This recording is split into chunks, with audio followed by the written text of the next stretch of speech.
All right, good evening, everybody. Thank you so much for joining us tonight and taking some time out of a lovely spring evening to learn more about the ballot measures. Um, we are Jackson County for All, and we're an all-citizen volunteer group that work to get these measures on the ballot. Tonight, we are joined by three panelists. We have Denise Kraus, who is one of the chief petitioners, a volunteer for the campaign. We have Laura Ahern, who's a volunteer for the campaign as well, and has been very involved with the campaign, helping with town halls all across the county. And we have Dr. David Gilmore, who is also a chief petitioner as well as a volunteer for the campaign. So Denise and Laura are going to get us started with a presentation, and then we'll have time for questions and answers. There's a question and answer box on your screen, and when it's time for that, you can type a question into that, and the panelists will see those questions, and we'll be able to address them. So let's get started. Thank you, Jeannie. Good evening. I'm Denise Kraus, and I'm really glad that you were able to come this evening. I want to give you just a little bit of background about Jackson County for All. I have been involved with Jackson County for All since the beginning. We are not paid. We are all volunteer. We're completely grassroots, and we have about over 200 donors, individual small donors. We are a countywide initiative to restructure the county commission. We have to get to this point, we had to get a lot of signatures to get these three ballot measures on the ballot. We managed to get over 11,500 signatures for each of the three ballot measures. So they more than qualified in time for the May ballot. The measures themselves are, first, to change the county commissioner position to be nonpartisan. So that number is finally assigned, and it's 15-224. So we hope that everyone will vote yes, 15-224. Our second measure is to increase the number of commissioners from 3 to 5. We think that we've had 3 long enough, and it's time for more representation. And the third measure is to reduce the commissioner's salaries.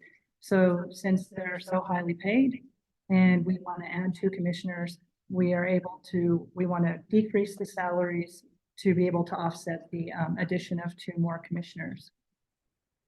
So going back to the nonpartisan ballot measure, it's simply a matter of fairness. Currently, 44% of our voters are not affiliated, or they're affiliated with a minor party, which means that when they get their ballot, county commissioner position doesn't even show up for them. They cannot vote in the primary. They have to wait until there's a Democratic candidate and a Republican candidate, and then they can vote in the general election. That's the only county position that is like that. County commissioner is the only one. All the rest, including the sheriff, the district attorney, city councilors, fire districts, school boards, special districts, all of the others are nonpartisan. And that hasn't been a problem for those other positions to be nonpartisan. And we don't think it'll be a problem for the county commissioner either. So what it means is that this election and further elections, if passed, that the May election will be much more important to all of our voters. We've had lower turnout in May before because so many of our voters didn't have anything meaningful to vote for in May. They do now. This May is the biggest election they've had in a long time, or ever, I guess I could say. All voters get to vote on these 3 ballot measures, including the non-affiliated. And this one is going to be really, really important for them. Now, nonpartisan is not new to Jackson County. In fact, 29 of the Oregon counties, of the 36 Oregon counties, have already made this move. Klamath even did it about 10 years ago. So we're just kind of catching up. So this is a bunch of numbers, but mainly I want to show you that from 2015 to now, Democrats have decreased by 5.5%, and Republicans have decreased by 7.5%. And then the non-affiliated voters have increased by 13.5%. And these trends are continuing on. So our number of non-affiliated voters are growing constantly. And so it's going to be really important for us to let all of our voters vote. Because currently, if you look at the chart in the top left, that one little blue quadrant is what decides the Democratic candidate. And below that, the red determines the Republican candidate. But with these measures, look at the whole chart. And so now we have 100% of our voters who can weigh in on those positions in the primary. So moving to measure number 2, we've had 3 commissioners since 1853, when there were only 1,506 people on the census. And currently, it's been over 171 years. We have almost 250,000 now. We also, I'm sorry, go back just one second. And yes, so we're much, much larger. In over 170 years, we still have 3. We have 3 commissioners. Now, it's a natural progression when counties get to the size that we are at now, that they move from 3 to 5. This has happened in many other counties, and it needs to happen here now. So there's reasons why this is really important, not only because our county is so much bigger, but when you have only 3 commissioners, 2 make a quorum. So that means that just 2 commissioners can set the policy and vote and make all the decisions for almost 250,000 residents. They have a lot of responsibilities, including managing unincorporated Jackson County and 25 appointed boards and committees, White City, special tax districts, and just 3 people, 250,000 people in the county. So now they're asking plans to make more tax districts, and that would grow our bureaucracy yet further. So what happens with only 3 is the interests of the small towns and the rural communities really get swept under the rug. There's just not enough people. And if you go and watch any of the, or attend any of the commissioner meetings, you can see that they're always trying to figure out how to manage their calendars. They simply can't cover this whole county. The county goes from Ashland to Rogue River, from Applegate to Butte Falls and Prospect. It's just far too much for 3 people. So it's time to implement measure number 2. And with that, we need to bring down the salaries of measure number 3. And so I'm going to take this opportunity to pass off to Laura, and she's going to take a little deeper dive into the numbers.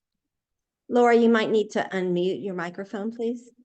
Got it. Thanks, Jeannie. Thanks, Denise. You may have seen the Political Action Committee, which does receive almost entirely corporate and big money support. They've named themselves Stop Bigger Government. Think about that. They're admitting that the 3 commissioner system has in fact already brought us big government. You can see here the budgets from the last 2 years and the last 4 years and what's being proposed right now. We are up over, well, Jeannie, I'm trying to figure out why this isn't moving. There we go. Whoa, okay. Our current proposed budget is over $640 million. And that actually understates the size of Jackson County government, because there are significant liabilities owed to the citizenry, like a decent animal shelter and an adequate jail, that are kept off the books, if you will. The current 3 commissioners are talking about asking for more government, more layers of service districts, and a potential 86% increase in your taxes just to provide basic services. So having 5 nonpartisan commissioners get a handle on this and have more insight and innovation in how our government proceeds is really quite critical. We want more innovative thinking. We want 5 commissioners who will be responsible and responsive to our far-flung citizenry. I'm a non-affiliated rural voter, and I really look forward to having more breadth and more well-intentioned people on our board to provide better oversight of our sprawling bureaucracy. We've really come to learn that the current system is not transparent. This is just one of several on-the-record quotes that's come up lately that is clearly demonstrating that what happens in our current board with 3 commissioners, they conduct their negotiations and their deliberations serially through the county administrator. So for example, back on February 29th, he noted, I've talked to each of you commissioners a lot over the last several years about all the capital projects we're working. Obviously, most of those have not been forward-facing, not out in the public. The proposal for the animal shelter finally did come out in the public, and within 1 week, the county commissioners were trying to push that through the 11 city councils. That's a statutory prerequisite to have a service district on the ballot. And that failure to have done the outreach to the community and to bring in stakeholders and share options and have input in formulation of their plan seems to have clearly doomed that first effort to replace our animal shelter. And now they're starting the process with the jail. This has been worked on by what at least one commissioner calls the jail pack, not a public process, no involvement of people from the mental health or drug treatment communities. It's been kind of the good old boy system. And our current commissioners are going to conduct a survey to see if this proposal to raise our property taxes by $1.50 per 1,000 of your assessed valuation in a brand new layer of government, a service district, whether they think that's going to fly. I would like to think that our commissioners are well in tune with their constituents and they've been out in the public hearing what we think so that we don't need to waste money on a survey. The ultimate survey is an election. Another thing that we've learned as we've presented the Jackson County for All measures to town halls throughout our county is that few people don't know that our county commissioners are embarking on the largest capital construction project ever. A minimum 62 million, perhaps more, pandemic response center is what they call it, north of the Expo. Its primary purpose perhaps is to provide the city of Central Point with a community center. This is just a case study on how our government right now is insular and the bureaucracy can take one small idea and expand it without letting the public and the taxpayers know. Jackson County received $42 million under the American Recovery Plan Act. We call that ARPA. It was supposed to help us recover from pandemic impacts. This big building up by the Expo was originally 70,000 square feet. Now most of the talk says it's up to 122,000 square feet. The original project cost, when disclosed in the budget, was going to be only a little over $29 million, apparently all covered by federal money. Under the current official budget, it's up to 36 million, almost 37 million total cost, but only 4 million coming out of the general fund. But in reality, what our county commissioners and administration are planning is something that will cost at least $62 million, diverting 22 million, which is general taxpayer money, what all of our taxes go into in the general fund, to jumpstart this big building at north of the Expo. So these are some of the things developing in our county that really need more light of day, more input from all of the stakeholders, and 5 nonpartisan commissioners can do a much better job at that. Here we're moving to measure number 3, which is their salaries. You can see we've updated this chart to reflect that during the April budget hearings, the commissioners voted to approve salary increases for the 2 more senior commissioners up to over $150,000.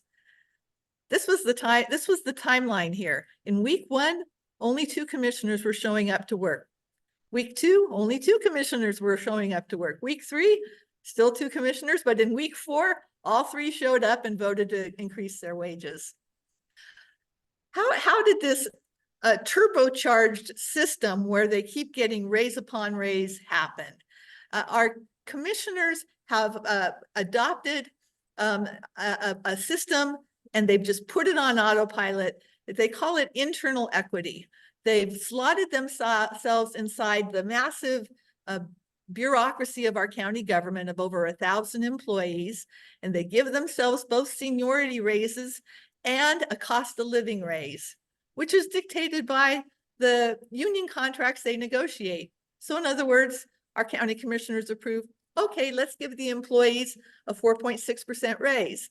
And when it comes back around, the commissioners say, we'll take that raise too. So this additive effect has really escalated the increase in our commissioners' salaries. And they are aware that they are so out of whack with other Oregon counties. You see on this slide, the information that was before them during last year's budget meeting when they approved their current salaries. They were already 26.54% over what they had determined was the mean of comparable counties. Yet the salaries keep going up. And here are the data provided pursuant to a public records request of how our 3 current commissioners have slid up that turbocharged scale during their tenures. For Dave Dodderer, up by 33% in just 3 years. And he just voted, and his friends on the budget committee just voted to give him yet another raise, although he announced over 9 months ago that he's not going to continue. He's leaving county service. So it's not like this is a loyalty reward. It's just a system that has taken over common sense.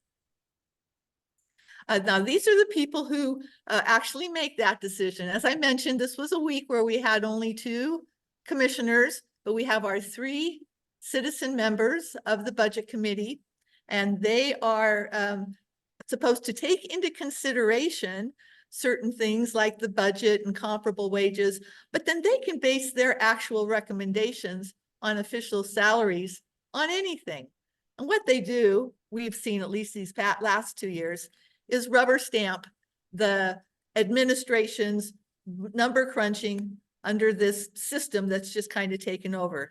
Now, April Sevcik there, she was the budget committee member on the far left. And you can see that she is a funder, and she submitted a statement in opposition to our measures. This is how it works. She's been on the budget committee for 13 years. She gets elected by the commissioners. She approves their raises. She gets reappointed by the commissioners. She approves their raises. Many of the companies that you see on this list enjoy contracts, multi-million-dollar contracts with Jackson County. One here I'll note, Adroit Construction. They received the contract, the general construction contract for that pandemic response center back in January, 2 days after 2 commissioners met with the Republican Party and decided opposing the Jackson County for All measures would be their top priority. So here we go, 2000 back to the friends.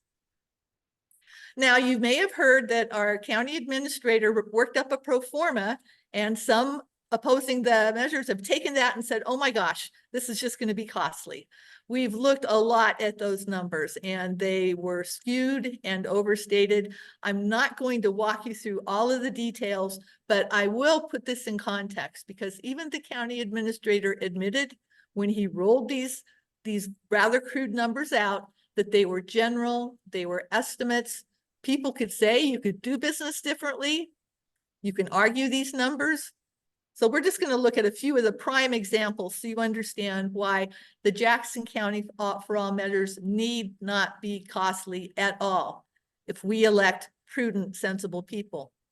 My first point is both the county administrator and April Sevcik in the voters pamphlet embrace budgets, hypothetical budgets, as though they were real costs. Well, your budget's always going to be more than what things really cost, or at least you hope so. Otherwise, that's very poor planning. And here are the actual statistics of how vastly the budgets for the Board of Commissioners are overstated by actual costs, as high as 45.5%, on average 19%. So throwing out a budget, I think we have to discount at least by 19% if we want to have any idea of what things will actually cost. This is one area where the opposition, at least these pro formas, actually agrees with us. If we look at the personnel costs for the commissioners, we are going to see a significant savings. You can see here, the county administrator presented his pro forma in 2025 dollars, but of course, our 5 commissioners don't come online until January of 2027. So we've made that one correction here to compare apples and apples, $2027, and the Jackson County for All salaries show us a significant savings.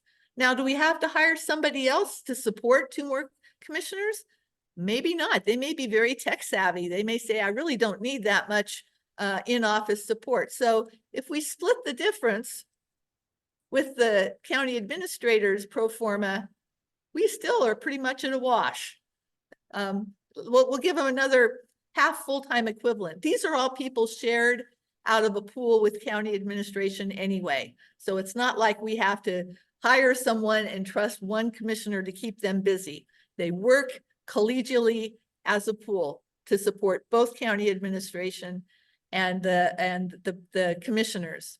And then this was one thing in that pro forma that just really set off our alarms. We said, this can't be a good faith, nonpartisan effort to crunch the costs. The county administrator included, just out of the blue, a line for $50,000 in dues, as though that would be the cost of the measures. This is just really quite silly. The Jackson County has gone in and out of the Association of Oregon Counties with 3 commissioners many times. So changing the number of commissioners does not suddenly trigger those dues. It'll be the decision of those commissioners in 2027. And lastly, some claims about needing expensive remodeling so that 2 more commissioners can have big fancy offices came out. Dr. Gilmore and 2 other former commissioners are on record saying, no, that's just not necessary. We don't need to build out big fancy offices. But even if you were inclined, I want you to understand where the county administrators numbers came from. These are the numbers that were actually worked up for him by facilities management, which already include a healthy contingency. And many people have told me quite over extravagant architect and engineering allotments here. But somehow, when the numbers finally get shared with the public, they rise for no explanation. And the last thing I'll mention is the county administrator first said we need to remodel this hearing room because with 5 commissioners, you'll have 5 lay people on the budget committee. We need to fit 10 people on this dais. Already has room for 9. You count those placeholders for their nameplates. If they move 4 inches, we can fit 10 there, no problem. At the recent budget hearing, the county administrator said, well, no, you know what I was really talking about were microphones and more cameras so that on Zoom, everybody can see everything that's going on in these budget hearings. One real problem with that explanation, the budget committee hearings are not on Zoom. So we don't need to spend money there. So when we do argue these numbers, and I do hope we do business differently, with the projection our county's already on with 3 commissioners, the budget for the 3 commissioners will be over $1,080,066. And one very likely and reasonable scenario with the 3 Jackson County for all measures is a wash, or maybe even a slight savings. Then even if we were to accept these overstated budget cost arguments, put it in perspective. where will we be in 2027, especially if we do have new taxes or new funding to build a $235 million jail? That $640 million budget we're looking at right now will, as Brick Dyer said, be approaching $750 million. We're already on a projection to be at $700 million by 2027. If we accept all of the opposition's arguments about costs, that is 1/4 of 1/1000th of that budget. So, you know, I think many people would say for better, more responsive government, sounds like a good deal. So Jeannie, I think that's the end of our presentation. Maybe you can let us know if we have any questions. Okay, let's look in the question box. Folks, if you click on your Q&A, you can type in a question if you have it, and we'll be happy to answer that.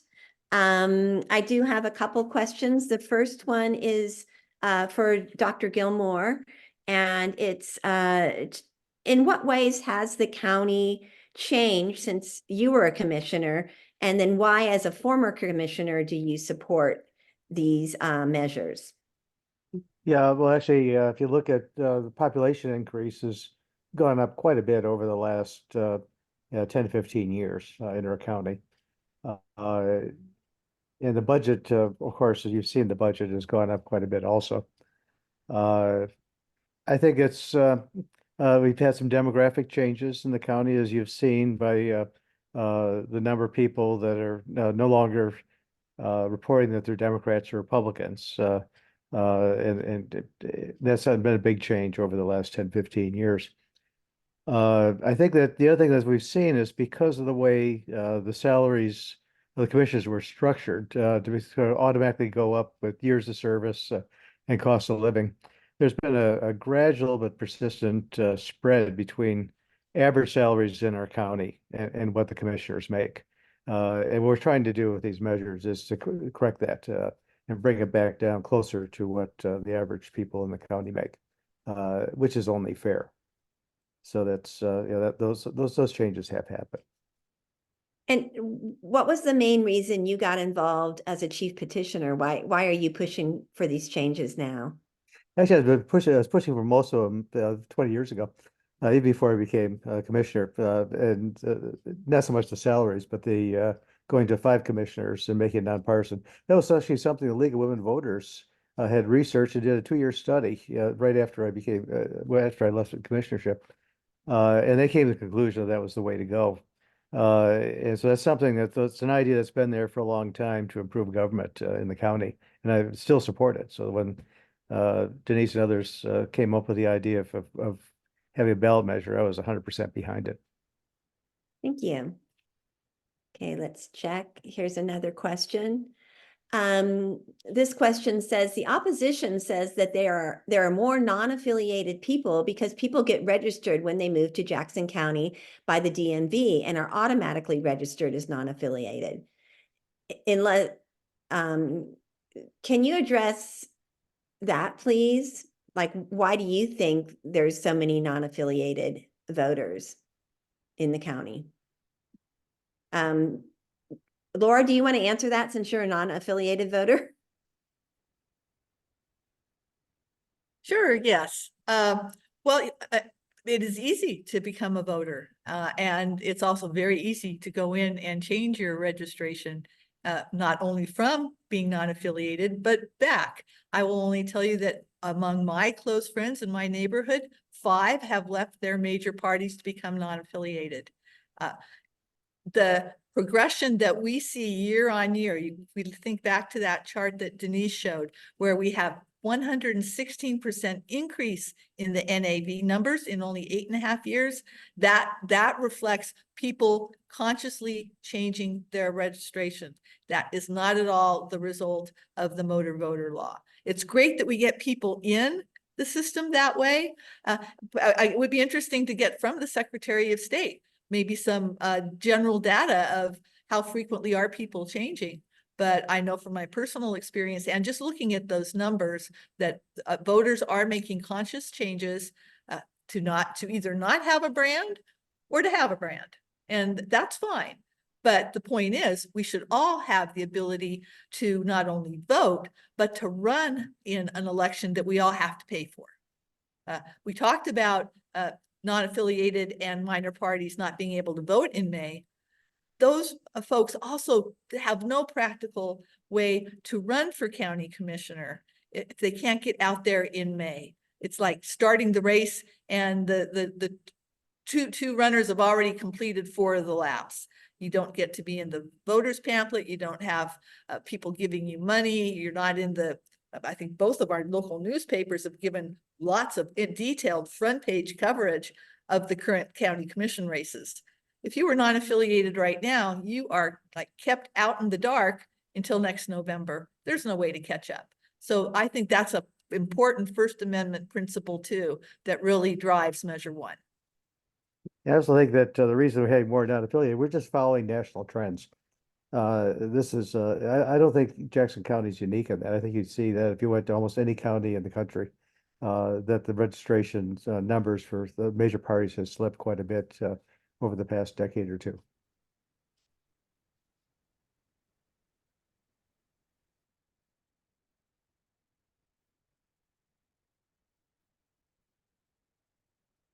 Oh, there's another question here that, now let's read this. One voter that I spoke with while door hanging believes that the legal fight, if 2 of the 3 commissioners pass, will take time and funds. Is it true that if we add 2 commissioners and try to change their pay structure, this will lead to years in court? Laura, Possibly. would you like to take that? Yeah, I just want to mention one thing here, is, yeah, possibly, but if you look at all the counties around us that follow the same laws, yeah, and the same, the same restrictions, give their commissioners a whole lot less money. Are they doing it illegally? I don't think so. We could follow their example. And I think Laura might be able to explain legally since she has a background in law. Sure. Jeannie, I think when you first read that next question, you were muted. At least I couldn't hear it. So it's that the questioner is asking, will there be a legal fight for years in courts if Measure 15226 passes and we are able to reduce the commissioner's salaries? Did you get that, Denise? Can you convey what the question was? Yeah, it's about the assertion that they're making that this could get tied up in court and take a lot of time and funds to fight it. Okay. If we try to change their pay structure, it'll lead to years in court. But before you answer that in depth, Laura, I would like to say that the measures that we're implementing here don't actually go into effect for 2 years after this November election. So they actually will go into effect January 1st of 2027. And the reason for that is because we didn't feel like we could change the pay structure in the middle of a term of the 2 most senior commissioners. So they get to finish their terms, and then knowing full well that if and when they run again, it'll be at the lower rate. And anybody who's running now, of course, knows that it could very well be at the lower rate, which is $75,000 for all of the 5.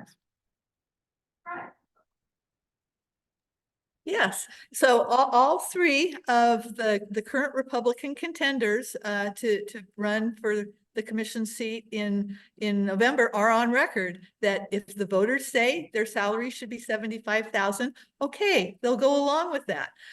So here's important idea number 1. Somebody can't just waltz into court and say, I'd like you to give me an advisory opinion.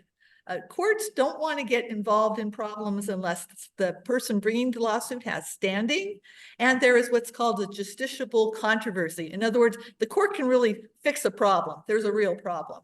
If we don't have a commissioner who we elect and then they say, oh, but wait, I'm not going to take that salary after all, there's no dispute, right? There's nothing to go into court for. The suggestion that the county or county administrator or so on, well, I'm just going to have to run into court. That's not the way it works. And as a matter of fact, the legal authorities that this argument was first predicated on, the reason they're not of any authority at all is because the appellate court decided that was not a justiciable controversy. You didn't have the right people. They didn't really have a controversy. And it's as though those cases never happened. So it's really, in the end, up to us voters. Let's get all of the candidates on the record, make sure it's very clear. Yeah, we're going to abide by the will of the voters. And then we'll not have to worry about all this going to court stuff at all. I'd like to add something real quick. You do notice what Laura said was that all three Republican candidates agreed to accept the $75,000 if the voters decide on it, which refers back to what I had said earlier, was that doesn't go into effect for 2 more years. So it sounds to me like they're going to take the higher salary, the regular salary, until they're forced to change it or drop back when the measures go into effect. And I've come out on the record to say that I will definitely take the $75,000 lower salary if elected on day 1 and 2 years before they go into effect. And I'm going to ask the Republican candidate if they will do the same. I want to take that one step further here. All right, so we have 3 candidates out there right now trying to win votes. 3 Republicans saying, yeah, I'll live with 75,000 if the voters say so. And we have 3 elected commissioners who are like, oh, no, you can't pay us any less. We want to keep our raises and keep raising on and on. So where is the Republican principle there? One of the arguments thrown out about why we should remain partisan, we should keep labels on our commissioners, is that they somehow tell us something very important about those individuals' principles. But we can see that's not true when it comes to rational, fair wages. And frankly, I don't see that on a number of other big issues as well. So for example, the Courier just had a nice long article laying out the 3 Republican candidates' position on the animal shelter. They all came up with 3 different answers, and they were all entirely different than what the 3 Republican elected commissioners want to do about the animal shelter. So I think that, in fact, what we see happening right now in this election totally disproves that argument that we need to be branded Democrat or Republican, not when it comes to county commissioners. I have another question. We've heard people saying that this is a Democratic Party takeover. So will these measures in some way advantage the Democrats or advantage another party to take over the county government? I'll take that. So the point of the measures is to be fair, completely fair. There is no advantage to any party. And when we started talking about how these measures should be worded, what should be the language, the advisory committee was made up of Democrats and Republicans and non-affiliated voters. So we worked together to get consensus on how this should, how this would be appealing to, or acceptable at least, to every group. And so even then, not only with the language of the measures and getting those on the ballot, but then the volunteers that have been involved, the over 200 volunteers, they were, again, Democrats, Republicans, minor parties, and non-affiliated voters. So this is the beauty of this whole campaign, is that it is like truly Jackson County for all of us. And that is why and it also is, so I guess I saw the next question coming up about having a stronghold on local government.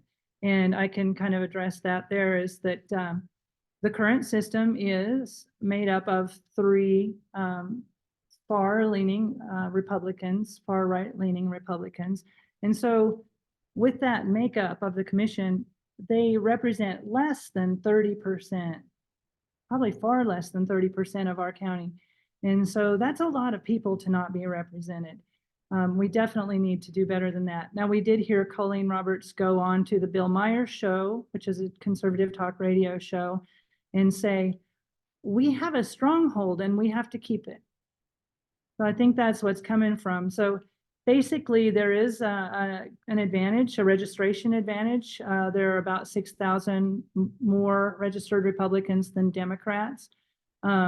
So it would reduce that unfair advantage, but it would also at the same time, what they never talk about is the fact that 44% of our voters can't vote at all. It's just fair. It's just the right thing to do. And they do not ever talk about that part. So no unfair advantage to Democrats or Republicans, but it does open this up for all of our voters. Yeah, I could just mention one other corollary thing here that I've heard some people think that we're setting up districts. And because if we're setting up districts, that gives some advantage to Democrats in some of those districts. Well, we're not doing that. Yeah, this measure, there's nothing in any of these measures that sets up districts. It's all at-large candidates.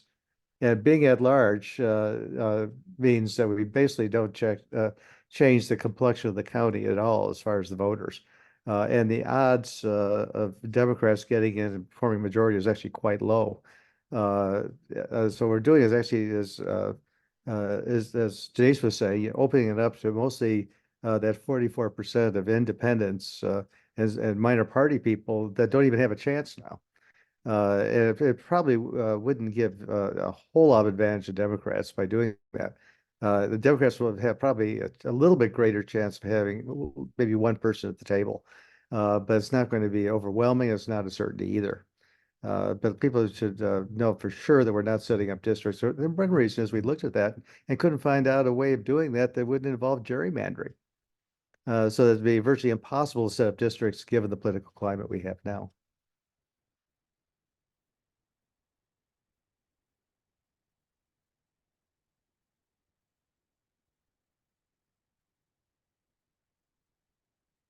Sorry, here's another question that came on. Could the commissioners on their own set up districts without voter input? If we elect 5 commissioners and they decide, hey, we want to have districts, could they push that through? I can speak to that. No, that would be a charter change.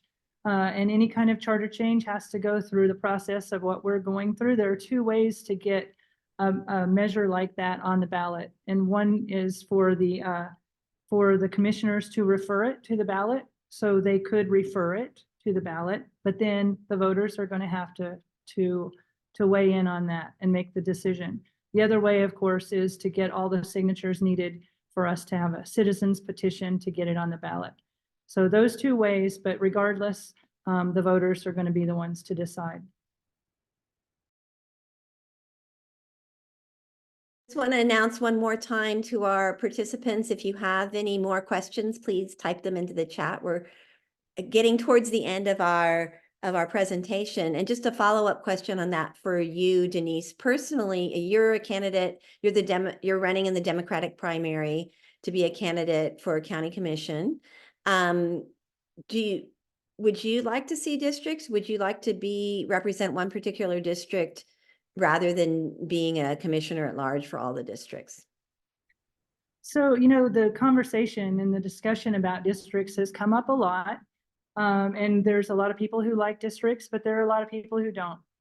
I personally, because I'm running for county commissioner, I'm not a big fan of districts because I don't want to be a commissioner for just one piece of the county. I want to be a county commissioner for the whole county. And part of that is I've had a lot of opportunity to go around the county and to interact with people in all the various communities. And I just love the richness of our county. Each one of the communities are so very different. There's so much diversity in our county. I grew up in a small town and I live rural now. And I've worked in urban area. And I really value the diversity of the county. No, I don't really want to be just locked in a box. And I don't think that dividing, I think part of the thing that I really want to do is more unifying the county and trying to put some of these partisan divisions aside and be more neighborly and work together on county issues, which are not partisan issues. And so districts, then again, divides us in a different way, in a geographic way. So personally, I'm not going to be pushing districts. And so I would just like to get the best candidates elected.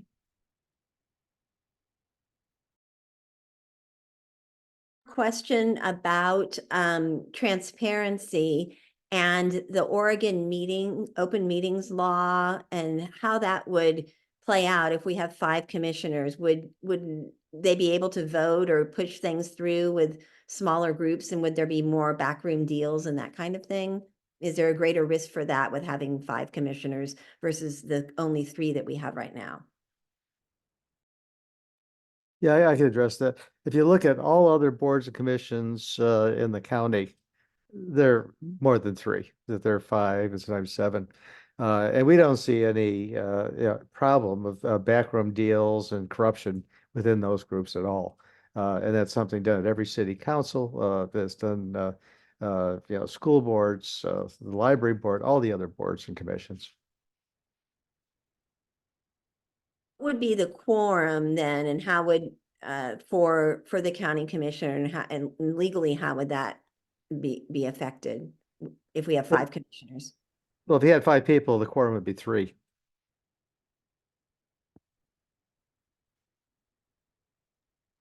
So I can just add to that. Yeah, with 3 commissioners, 2 make a quorum. With 5 commissioners, 3 make a quorum. We have a thing called the Oregon Public Meetings Law, which means that they can't meet separately if they don't have a quorum. The Oregon Public Meetings Law remains true no matter how many commissioners you have. So actually, it could be easier for right now. They're just kind of really struggling to try to figure out how to cover with just 3 commissioners and to not violate the Oregon meetings law, the public meetings law. So it applies no matter what. It's not going to be a problem. If anything, backroom deals would be more likely to happen now, because of what we have now is a situation where they can't talk to each other. So we have the county administrator who goes from one to the other, and we have this thing called serial communications, which is a violation of the public meetings law. So having 5 would actually help us to follow that law more appropriately. Okay, thank you. There's another question that came in. Whether or not all 3 measures pass, has there been any thought to term limits? Colleen Roberts admitted there's a power struggle. Term limits could help these career public offices from continuing. I would agree with that. I personally, took myself out after 2 terms. And the reason for that was that back when I was a school board member, the state, because of a change in calendar, added another year to the number of years that we had served, because they changed the calendar. And I found during that last year that I wasn't really acting in the public's interest as much as I should. I was getting lazy. I was doing the easiest thing that I could do. I was listening to people, who had supported me over and over again, and realized that if I went more than a couple terms, I could be sucked into that whole mindset. And so in my own mind, I think, at least for me, 8 years was certainly plenty. And I didn't want to get in a situation where I got too comfortable. And I think that there's value in new blood too. And we have all these young people out there who are very capable, but they don't feel that they can run because the old Dodgers that get all the political PAC money are in control and will stay in control. And also, if you limit the number of terms, it's less apt that the PACs will have much power, because they're not going to be giving money over and over again to campaigns. Denise, do you want to chime in on that?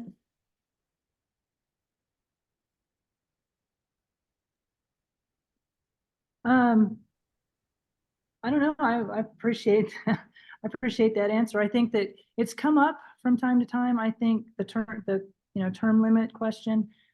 I also agree that you are more like, for example, Dave Dotterer, he was 1 term, okay? He was showing up. At least he was showing up places. And where were Rick and Colleen? They've been there. They're going on into their 12 years terms. I was running against Rick, and it was always, where's Rick? He was nowhere to be found. I heard he was on the golf course. So, I mean, I really feel like having people who are really motivated, are really engaged, have some energy to put behind it, haven't learned how to work the system to do the minimum. I mean, I think it's really I think that Dave should be commended for stepping back after 2 years, 2 terms. I think that's reasonable. I would totally be supportive of term limits. We didn't include that in these measures because we're obviously already doing so many things at once but that could be added at some point. So by somebody, even the commissioners themselves could decide, hey, let's put that let's refer it to the ballot and see what the voters decide. Under the current structure, I would not be too hopeful for that happening. But with 5 commissioners, that could be something that could be discussed. You never know. And we have a comment from a participant. She says, we already have term limits and we, the voters, if we're doing our job, have that control. Okay, are there any more questions? Let's give one more chance for folks to type in a question for our panelists about the measures. And just a few reminders about the election while we're waiting for any other questions to come in. Most folks in Jackson County should have received their ballot by now. If you haven't received your ballot, it's a good idea to check with the Jackson County Elections Office. If you make a mistake on your ballot, you can go over to the elections office and request a provisional ballot and explain that you have a problem or you didn't receive a ballot. And the Jackson County Elections Office is located at 1101 West Main in Medford. The election day is May 21st.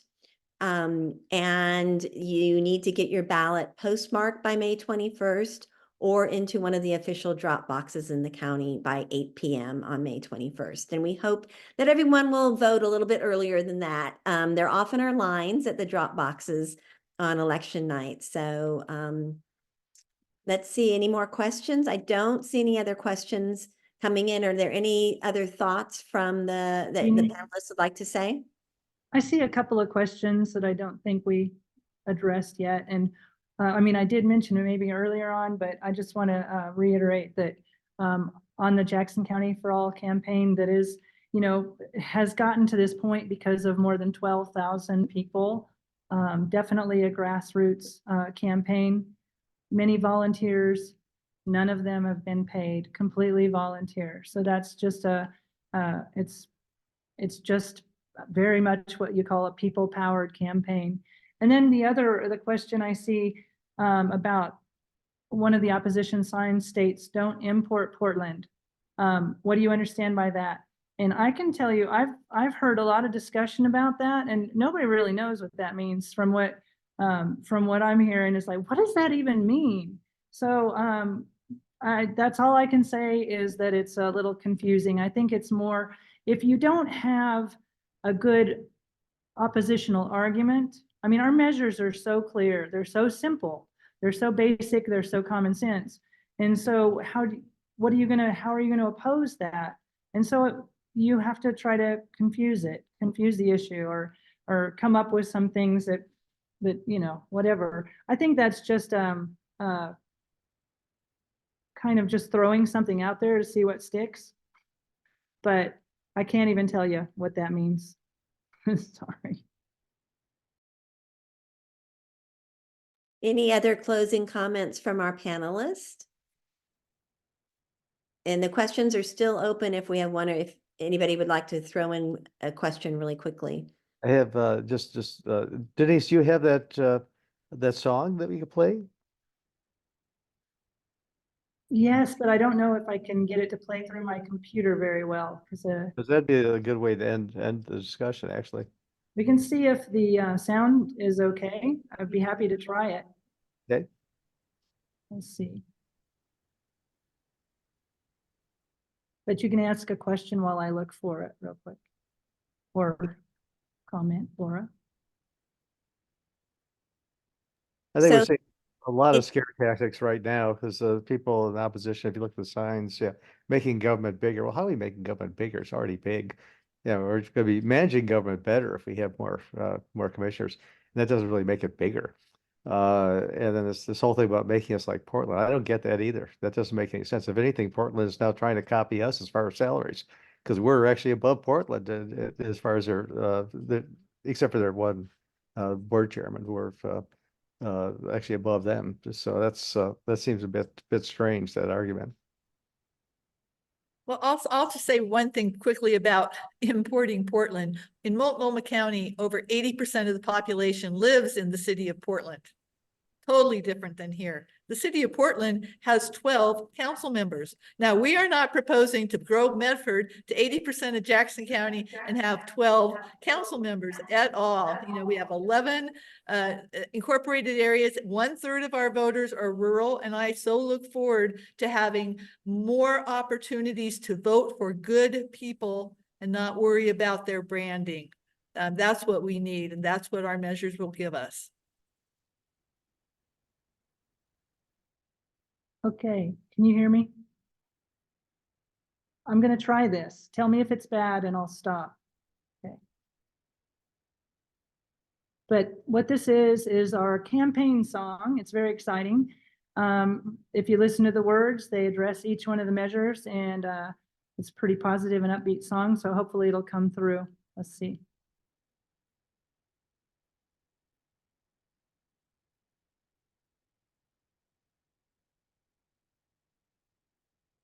Coming.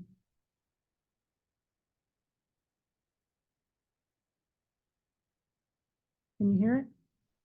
No, can't hear it. Okay, hold on. Ballot measure number 1. We want the vote to include everyone. So if you vote on Unfortunately, the sound's not good, but if you go to our Facebook site, you can see our Facebook page. There's several copies of the video there, and we're probably going to post it on our webpage. So, or you can go to our YouTube channel, which is Jackson County for All, and listen to the song. Okay, it looks like we don't have any questions, so I think it's time to say good night and just remind everybody to vote. And if everybody who listened to this webinar tonight could contact at least 5 of their friends and ask them to vote, and then ask their friends to contact at least 3 friends, we can get the word out about these measures and how important they are for the future of our county. Thank you very much, everyone. Thank you. All right. Good night, everybody. We hope to have a recording of the, if everything worked well, a recording of this webinar available as well. Thank you.